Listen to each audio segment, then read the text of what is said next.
Ambassador Vorex looked at the empty chair and felt his scales tighten with irritation. The seat was made of simple metal and blue fabric, designed 847 years ago for a human body. No human had ever sat in it. Not once. Not for a single meeting in all that time. The Galactic Assembly Hall stretched around him in a great circle, filled with representatives from 312 species. They argued and negotiated and made deals that shaped the lives of trillions. And through it all, that one chair remained empty, gathering dust that the cleaning drones removed each night. The motion to declare Earth's territory as unclaimed stands before the assembly, announced the speaker, a tall Meridian with silver skin and 4 arms. The Vorax Collective has presented evidence that humanity has abandoned its place among spacefaring peoples. Vorax watched the Vorax hegemon rise from his seat across the chamber. Hegemon Kral was massive, even by Vorax standards, his body covered in thick armor plates that clicked when he moved. His species had conquered 11 worlds in the last century alone. They were always hungry for more. 847 years, Kral said, his voice booming through the translation systems. That is how long we have waited for Earth to join us. We sent them the invitation. They acknowledged it. And then, nothing. Silence. They hide on their little world and ignore the rest of the galaxy. He gestured toward the empty chair with one clawed hand. They are either dead, collapsed into barbarism, or simply too primitive to matter. Either way, their resources should not go to waste. My people propose a simple expedition to assess and harvest what Earth's system has to offer. Several representatives nodded in agreement. Others looked uncomfortable but said nothing. Vorax understood their silence. The Vorax Collective was powerful, and speaking against them brought consequences. In the back rows of the observation gallery, a young Kethrani named Sayla watched the proceedings with growing unease. She was an analyst for the Dominion's intelligence service, assigned to monitor deep space sensor data for anything unusual. Her superiors thought it was boring work suitable for someone fresh from the academy. They were wrong. Sayla had been tracking anomalies for 3 months now. Strange readings at the edge of known space. Energy signatures that appeared and vanished before the sensors could lock on. Patterns that looked almost like ships but were too large and too fast to be anything the galaxy had ever produced. She had reported her findings twice. Both times, her superiors had dismissed them as sensor ghosts or natural phenomena, but Sayla had studied the data carefully, running her own analysis late at night when no one was watching. She knew what ships looked like on sensors, and something was out there. The debate continued below. Ambassador Vorax rose to speak, and Sayla turned her attention back to the assembly floor. The Kethrani Dominion supports the motion, Vorax said, and Sayla felt her stomach twist. Humanity has had centuries to participate in galactic civilization. Their absence speaks clearly. We should not let sentiment for a species we have never truly met prevent us from making practical use of their abandoned territory. One by one, the major powers added their voices. The Meridian hegemony abstained, as they always did on matters of territorial expansion. The collective of free minds voted against, but they were small and their objection carried little weight. The Silvari Empire supported the motion, as did the Korath Federation. When the final count was tallied, the motion passed by a wide margin.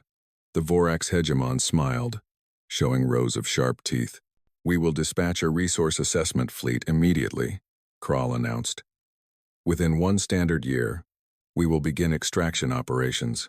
Earth's system will finally serve a purpose. The assembly moved on to other business. Trade disputes, border negotiations, the usual grinding work of galactic politics. Sayla stopped paying attention. Her eyes kept drifting to the empty chair, and her mind kept returning to those strange sensor readings. She pulled out her data tablet and checked the latest reports from the deep space monitoring stations. Her breath caught in her throat. The anomalies were moving, all of them, converging on a single point in space. And that point was the Concordia system, where the assembly station orbited a dying star. Sayla stood abruptly, drawing annoyed looks from the observers around her. She needed to find her supervisor. She needed to warn someone, but even as she pushed through the crowd toward the exit, she knew they would not believe her. They never did. Below, the assembly continued its work, unaware of what was coming. Far away, in a place that the galaxy's sensors could not reach, Captain Elena Vance stood on the bridge of the Terran observation vessel Witness and watched the live feed from Concordia Prime. She had been watching for a long time, watching and waiting and preparing for this moment. "They passed the motion," said Commander Chen, her second in command. He was younger than Elena by 30 years, but that still made him older than most species representatives at the assembly. Humans lived longer now than they once had. "We knew they would," Elena said. "It was only a matter of time before someone got greedy enough." She turned away from the screen and looked out the main viewport. 1,000 ships floated in formation around her vessel, each one massive beyond anything the galaxy had ever seen. They had been built in secret, in shipyards hidden in the spaces between stars, using technology that humanity had developed over 8 centuries of careful work. The galaxy thought humans were primitive. They thought Earth was a backwater planet that had received an invitation it was too stupid to accept. They had no idea that humanity had been watching them from the beginning, learning their secrets, studying their weaknesses, and building something entirely new. "Send the signal," Elena said. "It's time to introduce ourselves." Commander Chen nodded and turned to his console. His fingers moved across the controls, and a pulse of energy shot out from the Witness, reaching every ship in the fleet in an instant. 1,000 vessels began to move. Back on Concordia Prime, the assembly hall was winding down for the day. Representatives filed out toward the diplomatic quarters, discussing dinner plans and private negotiations. Ambassador Vorix was thinking about a hot bath and a glass of wine from his home world. Sayla had finally found her supervisor, a middle-aged Kathrani named Torek, who was more interested in his career than in actual analysis. She was trying to explain the sensor data when the alarms began. Every screen in the station lit up with warnings, proximity alerts, mass detection alerts, energy signature alerts. The sounds merged into a single wailing tone that echoed through every corridor. Sayla looked up at the nearest display and felt her scales go cold. Ships were emerging from subspace. Not a few ships, not a dozen, hundreds of them, appearing in perfect formation around the station. And they were still coming, more and more, filling the space around Concordia Prime like stars appearing at sunset. 1,000 ships, each one larger than anything in the combined galactic fleet. The assembly hall erupted in chaos. Representatives scrambled for the exits or demanded information from their aides. The Vorax hegemon was shouting orders into his communication device, calling for his fleet to arm weapons. Ambassador Vorix stood frozen, staring at the display screen above the empty human chair. The ships were clearly human in origin. Their design was strange and unfamiliar, but the symbols on their hulls were unmistakable. Earth, the species that had never attended a single meeting, the primitives who were too backward to matter. Every vessel in the fleet began projecting the same image. Holographic displays appeared throughout the station, showing a single word in every known language. "Warning." The word hung in the air, glowing softly, as the galaxy stared in disbelief. Ambassador Vorix found his voice. "Open a channel," he demanded. "Someone get me communication with those ships." For a long moment, nothing happened. The 1,000 ships hung motionless in space, their warning message still glowing. Then, a new image appeared on the main assembly screen. A human woman looked out at them. She had gray hair and calm eyes and the kind of face that suggested she had seen many things and was surprised by none of them. She wore a simple uniform with no decorations except a small patch showing Earth and a ring of stars. "This is Captain Elena Vance of the Terran Observation Corps," she said. "We apologize for the dramatic entrance, but we felt it was time to make a statement." The Vorax hegemon pushed forward, his armored body shoving other representatives aside. "You dare threaten the Galactic Assembly? Your primitive world will be crushed for this insult." Elena Vance smiled. It was not a threatening smile. It was the smile of someone who had expected exactly this response and found it slightly amusing. "Hegemon Krail," she said, "we are not here to threaten anyone. We are here to warn you. There is a difference, though I understand your species has always had trouble with that concept." She paused, letting her words sink in. "Humanity has been watching you for 847 years. Watching and waiting and hoping you might change. You have not, and now you have voted to take our home from us." Her smile faded. "The fleet you have dispatched toward Earth will find something waiting for them. Not weapons, not soldiers, simply a door that will not open. But that is a conversation for later." She looked directly at the screen, and Sayla felt as though those calm eyes could see her personally. For now, we have brought you warnings. 1,000 ships, 1,000 records of everything we have witnessed, 1,000 reasons why the galaxy needs to change. The screen went dark. In the silence that followed, the only sound was the soft hum of the warning message still floating above the empty human chair. Sayla stood in the crowd of confused and frightened representatives, her data tablet clutched to her chest, and wondered what else she had missed in 8 centuries of censor ghosts and dismissed reports. The humans had been watching, and now, finally, they had something to say. The chaos in the assembly hall had not stopped since the human fleet appeared. Representatives shouted at each other and at their aides. Military commanders from a dozen species demanded action. The Vorax hegemon had retreated to his private chambers, surrounded by advisors who were all talking at once. Ambassador Vorax stood at the main viewing window and stared at the impossible sight before him. 1,000 ships. He had counted them himself, unable to believe the sensor readings. Each vessel was at least 10 kilometers long, covered in strange symbols and glowing panels that pulsed with soft blue light. They hung in perfect formation, motionless, as if they had always been there. The combined military strength of the entire galactic assembly could not match what humanity had just revealed. 8 centuries of believing Earth was primitive, and all that time they had been building this. "Ambassador, we need you in the emergency council," said his aide, a young Kathrani whose scales had gone pale with fear. Vorax nodded slowly but did not move from the window. "Tell them I will be there shortly. I need a moment." The aide hesitated, then left. Vorax continued to stare at the fleet, trying to understand how everything he knew about the galaxy had been wrong. In a different part of the station, Sayla was having her own crisis of understanding. She had been pulled into an emergency intelligence briefing, along with every analyst on the station. Her supervisor Torek stood at the front of the room, looking as confused as everyone else. "We are attempting to analyze the energy signatures," Torek said, pointing at a display filled with incomprehensible data. "The results are not matching any known technology in our databases." "That is because it is not known technology," said a voice from the doorway. Everyone turned. A human stood there, wearing the same simple uniform that Captain Vance had worn on the broadcast. He was tall and thin, with dark skin and white hair, and he carried himself with the quiet confidence of someone who had nothing to prove. "My name is Ambassador Marcus Cole," he said. "I have been sent to answer your questions. May I come in?" Torek looked at the security officers in the room. They shrugged. No one had given them orders about what to do if a human just walked in. "Yes," Torek said finally. "Please." Marcus Cole walked to the front of the room and looked at the display showing the sensor data. He smiled slightly, as if remembering something amusing. "Your sensors are not broken," he said. "They are simply not designed to read what they are seeing.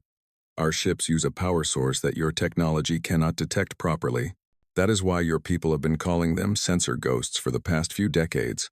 Sayla felt a chill run through her body. Decades. They had been moving through the galaxy for decades, and no one had noticed. "Why are you here?" she asked, speaking before she could stop herself. Every eye in the room turned to her, but she did not look away from the human. Marcus Cole studied her for a moment. "What is your name?" "Analyst." "Sayla." "Sayla Corvin." "Sayla Corvin," he repeated. "You are the one who has been tracking our ships. Your reports have been very thorough. It is unfortunate that your superiors ignored them." The room went silent. Sayla felt her supervisor's angry stare, but she kept her eyes on the human. "To answer your question," Marcus said, "we are here because the Assembly voted to take our home. That vote triggered a protocol that has been in place for 700 years. If anyone moved against Earth, we would reveal ourselves." "You have been hiding," Torek said. "Watching us, spying on us, observing," Marcus corrected. "There is a difference. We have not stolen your secrets or sabotaged your efforts. We have simply watched and recorded. We wanted to know what kind of galaxy we were dealing with before we decided how to participate in it." "And what did you decide?" Sayla asked. Marcus looked at her with something like approval. "We decided that the galaxy was not ready for us, and we were not ready for it. So we waited." The emergency council met in the largest conference room on the station. 30 representatives from the major powers sat around a curved table. their faces showing various combinations of fear, anger, and confusion. Captain Elena Vance appeared on a large screen at the front of the room, her expression calm and patient. "You have committed an act of war," the Vorax hegemon declared. "Bringing a military fleet to threaten the assembly is a violation of every treaty." "We have not threatened anyone," Elena said. "Our ships have not charged weapons. We have not blocked any traffic. We have simply arrived and asked to speak." "You surrounded the station with 1,000 warships." "Observation vessels," Elena corrected. "Not warships, though I understand why you might be confused. Your people tend to assume that all ships are weapons." The hegemon's armor plates clicked with barely contained rage. "You dare insult the Vorax Collective?" "I dare speak the truth. That is why we are here, hegemon. To speak the truth. Something this assembly has avoided for a very long time." The Meridian speaker raised one of her 4 hands. "Captain Vance, perhaps you could explain more clearly what you mean by observation vessels." Elena nodded. "Each of our ships carries a complete archive of everything humanity has witnessed since we received your invitation 8 centuries ago. Every public meeting, every broadcast, every action that your species have taken where we could observe it. We have recorded it all." The room went very quiet. "That is impossible," Ambassador Vorax said. "You could not have observers everywhere." "We did not need observers everywhere. We only needed patience and good technology. Your communications are not as secure as you believe, Ambassador. Your sensor networks have gaps that you have never noticed. And your species are not as careful with information as you should be." Elena gestured, and the screen behind her filled with images. Recording after recording. Meetings that were supposed to be secret. Conversations that were never meant to be heard. Plans and schemes and betrayals that the galaxy had buried and forgotten. "We watched 17 species rise and fall," Elena said quietly. "We saw them destroyed by the very powers that now sit in this room. We recorded their final transmissions. We preserved their cultures after their worlds went silent. And we asked ourselves a question." She paused, letting the weight of her words settle. "We asked ourselves if this was a galaxy worth joining.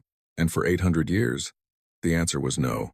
On the border of Earth's solar system, the Vorax resource fleet had arrived. 40 ships, each one armed with enough firepower to reduce a small moon to rubble. They had traveled for 3 weeks. Confident in their mission to assess and claim humanity's territory, they found something unexpected. Thousands of stations floated in a perfect sphere around the solar system. They were small compared to the human fleet at Concordia, but there were so many of them that the sensors could barely count them all, and they were broadcasting a single message on every frequency. "Entry denied." Fleet Commander Dravax studied the readings and felt the first stirrings of uncertainty. His orders had been clear. Secure Earth's system for resource extraction. No one had expected any resistance from the primitive humans. But these stations were not primitive. Their technology was beyond anything in his database, and they were positioned perfectly to block every approach to the inner system. "Attempt to pass through," Dravax ordered. "Fire on any station that interferes with our approach." His ships moved forward. The stations did not fire back. Instead, they simply moved, adjusting their positions to remain in the fleet's path. Every time the Vorax ships changed course, the stations changed with them. It was like trying to push through water. "This is ridiculous," Dravax growled. "Increase speed. Ram them if necessary." The fleet accelerated. The stations accelerated to match. And then, without warning, every Vorax ship lost power. It was not a weapon. Exactly. No alarms sounded. No systems were damaged. The power simply stopped flowing, as if someone had reached into the ships and turned off a switch. The vessels drifted, their crews floating helplessly in the darkness. 1 minute later, the power returned. Everything worked normally again. But the message was clear. Dravax stared at the distant stations. His confidence shattered. He had been sent to conquer primitives. Instead, he had found a wall he could not break, and a power he could not understand. "Send a message to the hegemon," he said quietly. "Tell him that Earth's system is not undefended. Tell him that we cannot proceed without significant reinforcements." He paused, looking at the readings that still made no sense.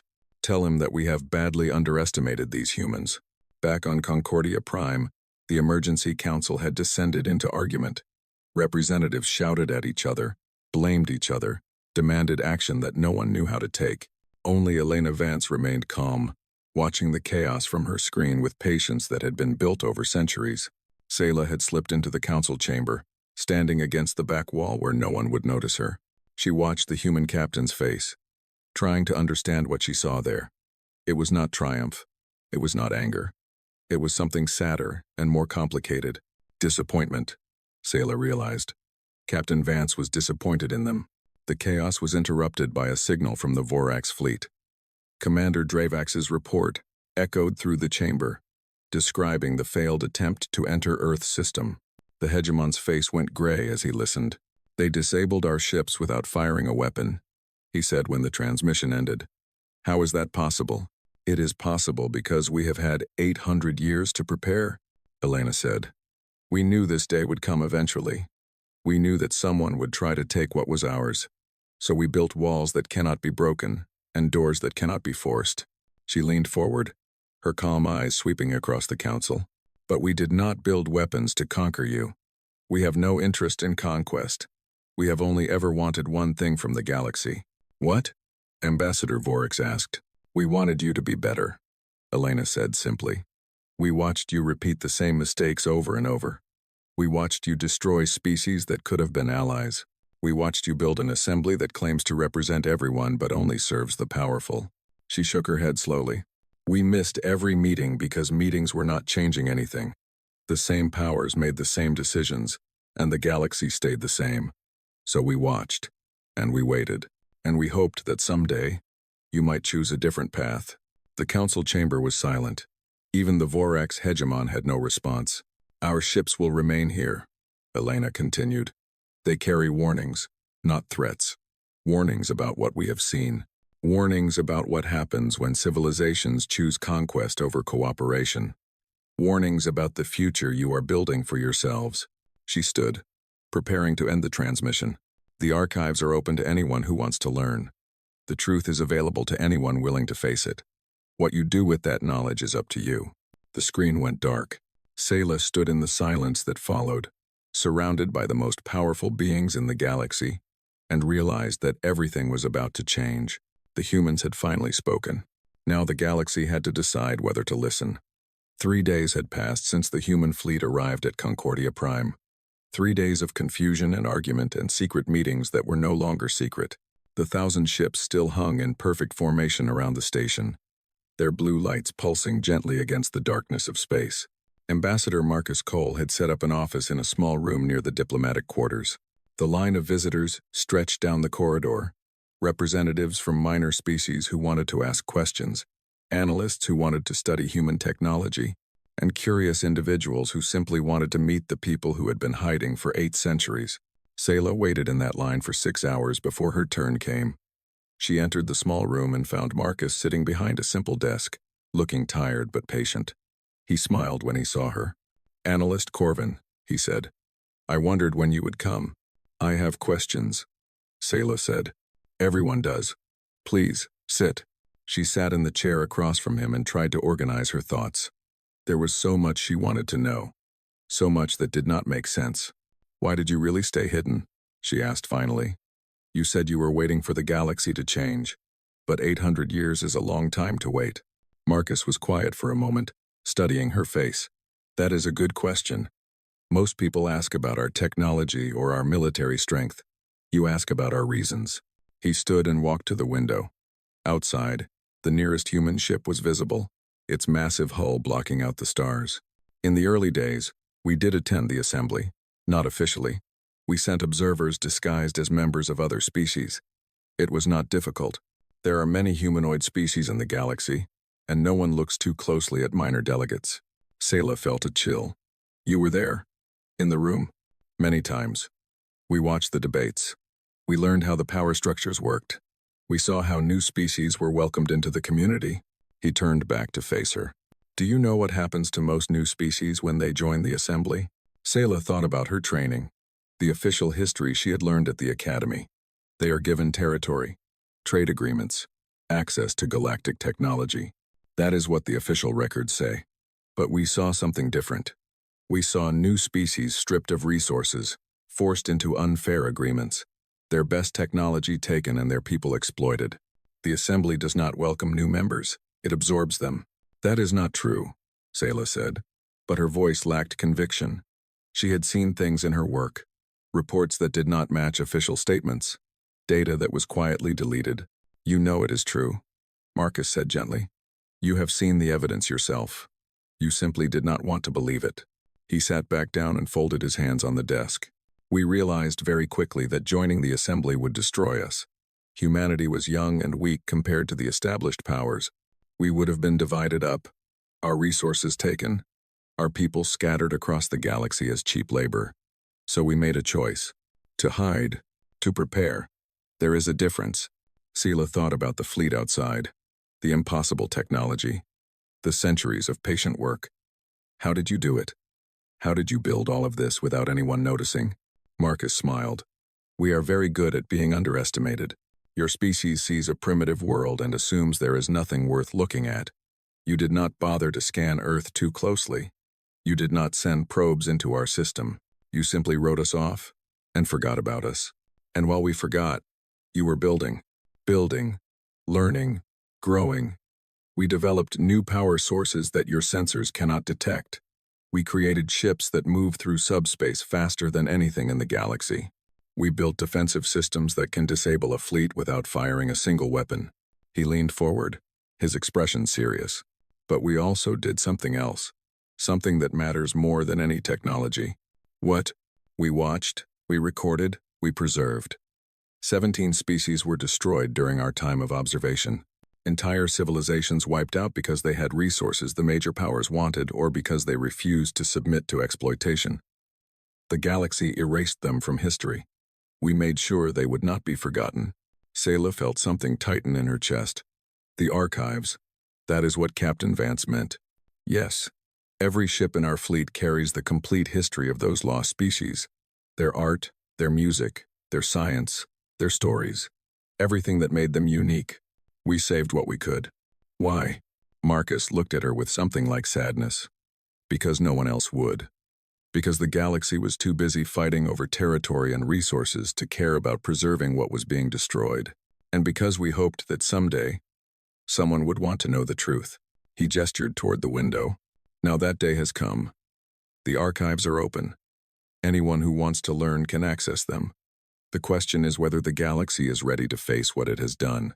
On the main bridge of the Terran observation vessel Witness, Captain Elena Vance was having a very different conversation. The Vorax hegemon had demanded a private meeting, and Elena had agreed. She stood before a large screen showing Kral's armored face, her expression calm and patient. Your fleet will withdraw from my system, Kral demanded. You will hand over your technology, and you will accept punishment for your crimes against the collective. Elena let the silence stretch for a moment before responding. Hegemon, I think you misunderstand our position. We are not here to negotiate with you. We are here to inform you. You dare speak to me this way? I speak the truth. Something you are not accustomed to hearing. She touched a control, and the screen split to show a recording. Vorax officers sat around a table, discussing Earth. The timestamp showed it was from 30 years ago. The human system has significant resources, one officer said. Once we classify them as abandoned, we can move in and begin extraction. The population can be relocated to labor colonies. How many humans are there? Another asked. Approximately 12 billion. A useful workforce. We can transport them in phases. And if they resist, then we eliminate the resistance. Standard procedure. The recording ended. The hegemon's face had gone very still. We have recordings like this from every major power in the galaxy, Elena said. Meetings where humanity was discussed as property to be divided. Plans for invasion that were only delayed because other targets were more convenient. She stepped closer to the screen. You thought we were primitives, helpless, easy prey. But we heard every word. We saw every plan. And we prepared for the day when you would finally come for us. This changes nothing, Kral said. But his voice had lost some of its confidence. It changes everything. The archives are public now. Every species in the galaxy can see what you have planned. What all the major powers have planned. The secrets are no longer secret. She smiled, but there was no warmth in it. Your fleet is still stuck outside our system, unable to advance. Your allies are beginning to question whether supporting you is wise, and the minor species you have exploited for centuries are starting to realize that they are not alone. The hegemon's armor plates clicked with agitation. We will not be threatened by primitives. We are not threatening you. We are warning you. There is a difference, though I understand your species has trouble with that concept. She turned away from the screen. This conversation is over. You may leave our space whenever you choose, but if you try to force your way into Earth's system again, you will find that our walls have teeth. The screen went dark. Elena stood alone on the bridge for a moment, looking out at the stars. 800 years of preparation. 800 years of watching and waiting and hoping for a better outcome. And now, finally, the moment had arrived. Commander Chen approached quietly. The hegemon's ship is leaving the station. It looks like he is heading back to Vorak space. Good. Let him go. He has a lot to think about. Do you think he will listen? Elena considered the question. No. The Voraks are too proud and too angry to accept what has happened. They will try again, eventually. But by then, the galaxy will have changed. You sound certain. I am certain of nothing. But I have hope. She turned to face him. That is what this has always been about. Not revenge, not conquest. Just hope that the galaxy can become something better than what it is. Chen nodded slowly. And if it cannot, then we will continue to watch. And we will continue to preserve the truth. And we will wait for the next generation to try again. She looked back at the stars. Humans are patient. We learned that lesson a long time ago. Sometimes change takes centuries. Sometimes it takes longer. But it always comes eventually. In her small quarters on Concordia Prime, Sayla sat alone with her data tablet, reading through the archives that the humans had opened to the public. The records were overwhelming. Centuries of history that had been hidden or destroyed. Species that had been erased from galactic memory, now preserved in perfect detail. She found the entry for the Kethrani Dominion and hesitated. Did she want to know what the humans had recorded about her own people? Her finger hovered over the screen. Then she touched it and began to read. The truth was worse than she had imagined. Wars of conquest described as defensive operations. Entire populations relocated as resource extraction programs. Cultural artifacts stolen and claimed as Kethrani originals. Her people had built their empire on lies and theft, and the official histories had covered it all up. Sayla read until her eyes burned and her heart ached. She read until she understood why the humans had stayed hidden for so long. She read until she knew that nothing would ever be the same. And when she finally stopped reading, she made a decision. She would not forget. She would not look away. She would face the truth, no matter how painful. It was the least she could do for the species that had been silenced. It was the beginning of something new. 1 week after the human fleet arrived, the Galactic Assembly had effectively stopped functioning. Representatives refused to meet in the same room. Old alliances crumbled as the archives revealed secret betrayals. Species that had been rivals for centuries discovered they had both been manipulated by the same powers. Sayla walked through the corridors of Concordia Prime and saw the evidence everywhere. Groups of delegates arguing in corners. Security officers trying to prevent fights between species that had been trading partners yesterday. The careful order of galactic politics falling apart.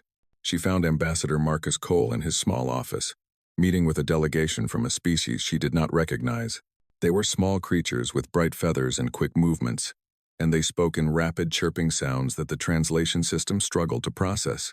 Marcus noticed her at the door and raised a hand. "One moment, analyst." The feathered delegates finished their conversation and left, nodding politely to Sayla as they passed. She entered and sat in the familiar chair across from the desk. Who were they? She asked. The Kivari.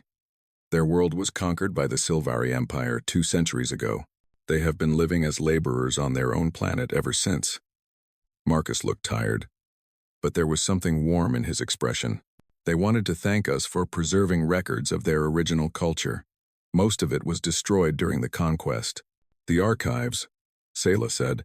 Yes, their children will finally be able to learn who their people really were before the Empire came. Sayla was quiet for a moment, processing this. I have read the records about my people, the Kethrani. I know. It was difficult. Truth usually is. She looked at him directly. I want to help. I want to do something. I cannot change what my people have done, but I can help make sure the truth is known. Marcus studied her face, his expression thoughtful. What did you have in mind? The archives are massive, too much for anyone to process quickly. But I am an analyst. I know how to organize data, find patterns, make information accessible. I could help create summaries, connections between events, make the truth easier for people to understand. You would be working against your own government. The Kithrani leadership will not be happy when people start reading the full history. I know. You could lose everything. Your career, your home, maybe your freedom. I know that too. Marcus was silent for a long moment. Then he smiled, and for the first time since she had met him, the smile reached his eyes. Captain Vance will want to meet you. We have been hoping someone from the major powers would step forward. What do you mean? We cannot tell this story alone. The archives contain our perspective, our recordings, our analysis. But we are outsiders. We watched the galaxy, but we were never part of it. We need people who lived inside these systems to help explain what the truth means. He stood and gestured toward the door. Come, I will take you to the witness. The Terran observation vessel witness was unlike anything Sayla had ever seen. She had expected something military, all sharp angles and weapon ports. Instead, she found curves and open spaces, walls that glowed with soft light, and corridors that felt more like walking through a garden than a ship. Marcus led her to the main observation deck, where Captain Elena Vance stood looking out at the stars. The captain turned as they entered, her calm eyes taking in Sayla with the same careful attention she had shown in every broadcast. Analyst Corvin, Elena said. Ambassador Cole tells me you want to help. Yes, Captain. Why? Sayla had expected the question, but it still took her a moment to find the right words. Because I spent my entire career collecting data that was ignored. I saw evidence of things that did not match official reports, and I told myself it was sensor errors or equipment problems. I lied to myself because the truth was too uncomfortable. She straightened her shoulders. I do not want to lie to myself anymore. I do not want my people to lie to themselves anymore. The galaxy needs to know what really happened, and someone has to help tell that story. Elena studied her for a long moment. You understand that this work will take years, possibly decades. The archives span 8 centuries. Making sense of it all will require more than summaries and connections. I understand. You will see things that will make you hate your own species.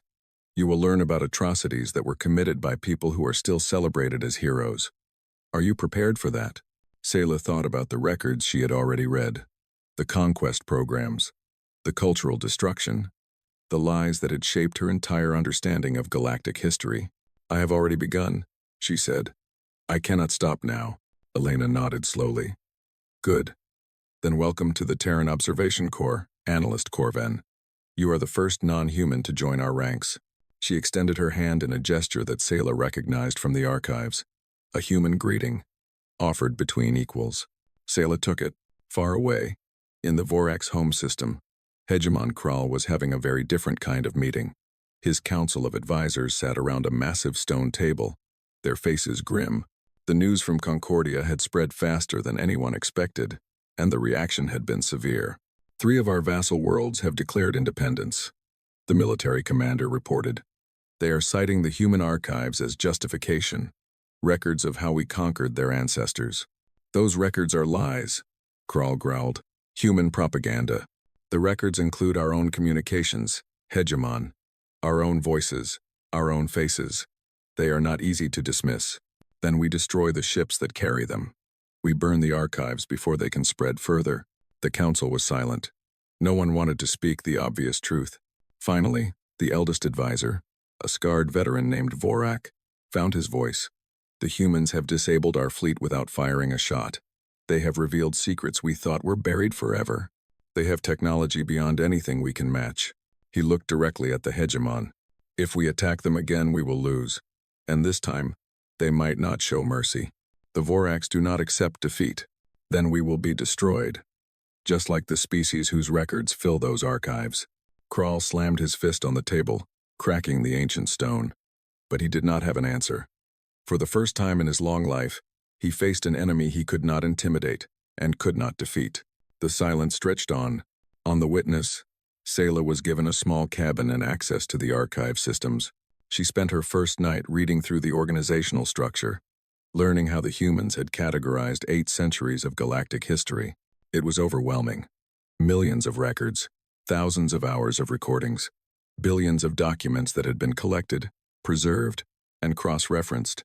The scope of the project was almost impossible to comprehend. She found the section dedicated to lost species and opened it with trembling fingers. 17 entries, 17 civilizations that had been erased from galactic memory. The humans had given each one a full record, preserving everything that could be saved. The first entry was the Korath, a peaceful species that had developed advanced medical technology. They had been destroyed by the Vorax Collective 400 years ago, their world stripped of resources and their people scattered to labor camps. The official galactic records said they had died from a plague. The human archives showed the truth: systematic extermination because they refused to share their medical secrets. Sayla read for hours. She read about the Meridian conquest of the Silk Terry, a species famous for their art and music. She read about the Kethrani absorption of the Novat, a civilization that had been peacefully trading with her ancestors before being labeled as a threat and destroyed. She read about species whose names she had never heard, whose existence had been erased so completely that no trace remained except in these archives. And she read about her own people. The Kethrani Dominion had risen to power through a series of wars that the official histories described as defensive conflicts. The human archives showed something different: unprovoked attacks, fabricated threats, systematic campaigns to absorb smaller species and claim their territories. Her ancestors had not been heroes. They had been conquerors. Sayla did not sleep that night. She read until the artificial dawn cycle began, her mind full of truths that she could not ignore. When morning came, she went to find Captain Vance. Elena was on the observation deck again, looking out at the stars. She turned when she heard Sayla approach. "You did not sleep," Elena said. It was not a question. "No." "What did you find?" Sayla stood beside the captain and looked out at the same stars. Somewhere out there was her home world, her family, her people. "I found the truth," she said, "and I do not know what to do with it." Elena was quiet for a moment. "That feeling does not go away. I have been reading these archives for decades, and I still find things that shake me, that make me question everything I thought I knew." "How do you bear it?" "I remind myself why we are doing this. Not for revenge, not to punish anyone, but to make sure the truth is known, so that future generations do not repeat the same mistakes." She turned to face Sayla.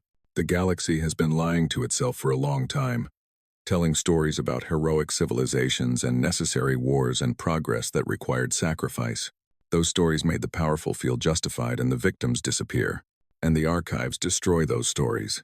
Yes, they reveal what actually happened, who did what and why, the full picture, with all its ugliness and complexity."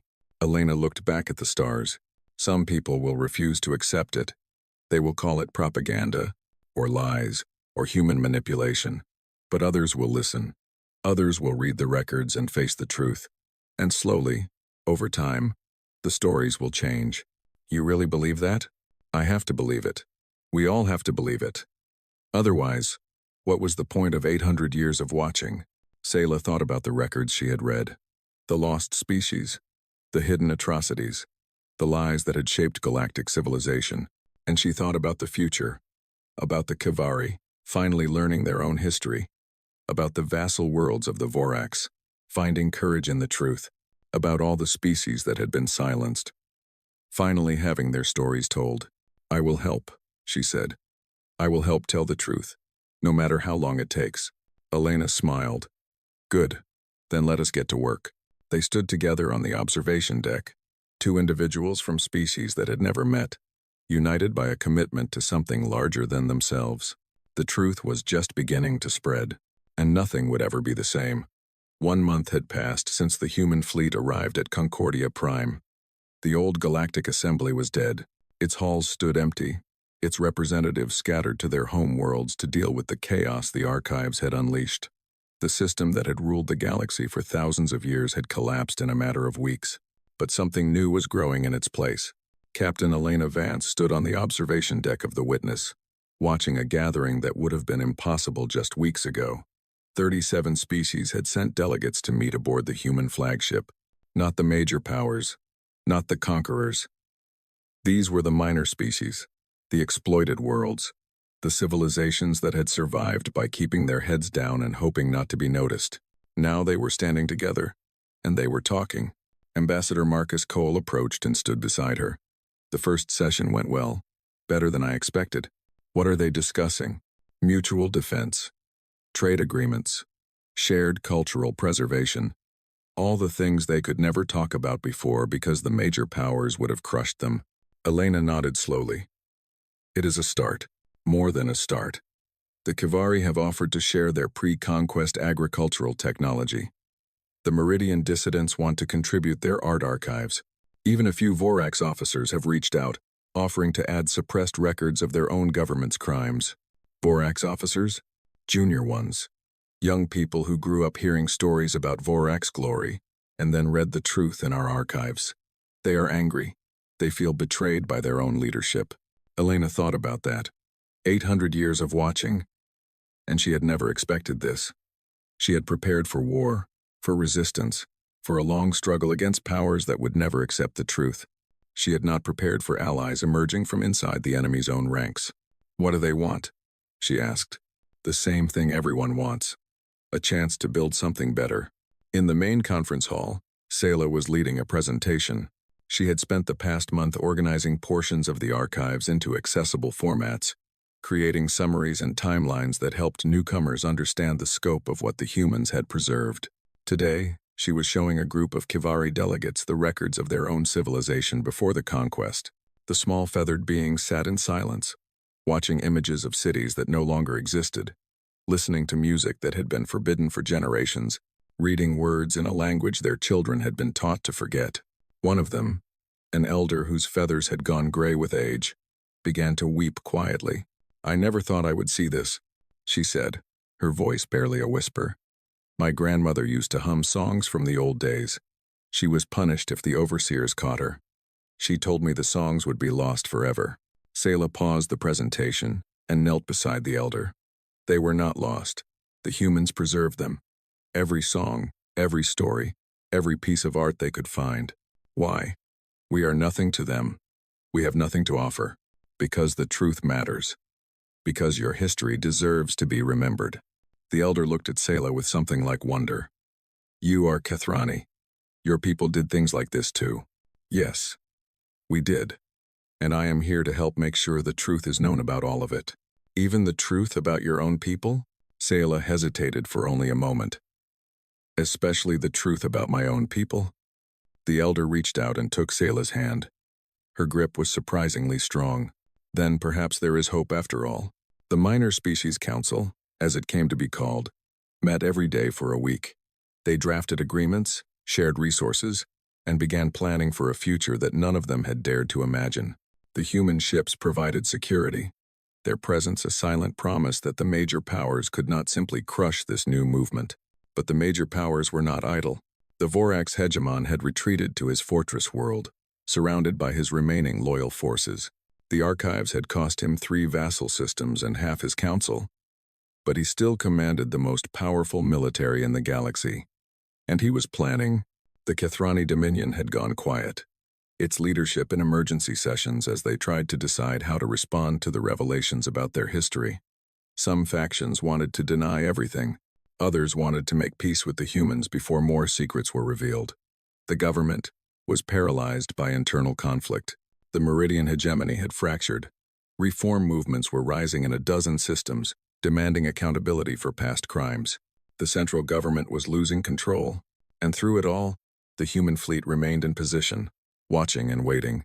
Elena met with the Minor Species Council on their final day of deliberation. She stood before their assembled delegates, looking out at faces that represented worlds she had studied for centuries. You have accomplished something remarkable, she said. In 1 month, you have built connections that would have been impossible under the old system. You have begun to share resources and knowledge. You have started to trust each other. She paused, choosing her next words carefully. But we cannot protect you forever. The human fleet will remain at Concordia as long as necessary, but eventually you will need to stand on your own. The major powers will test you. They will try to break your alliance through threats and bribes and manipulation. A Kivari delegate rose to speak. What do you suggest? Remember why you came together. Remember the truth. The major powers have always relied on keeping you divided and ignorant. As long as you share information and support each other, they cannot control you the way they once did. And if they attack us, Elena smiled, then they will find that our ships are not only observation vessels. We have been preparing for 800 years. If the major powers choose war, they will learn exactly how prepared we are. The council voted that afternoon to establish a permanent alliance. They called it the Concordia Compact, named for the station where it was born. Its founding principles were simple: shared defense, open trade, and commitment to truth. The human fleet would serve as observers and peacekeepers, not rulers, not conquerors, just witnesses to a galaxy that was finally beginning to change.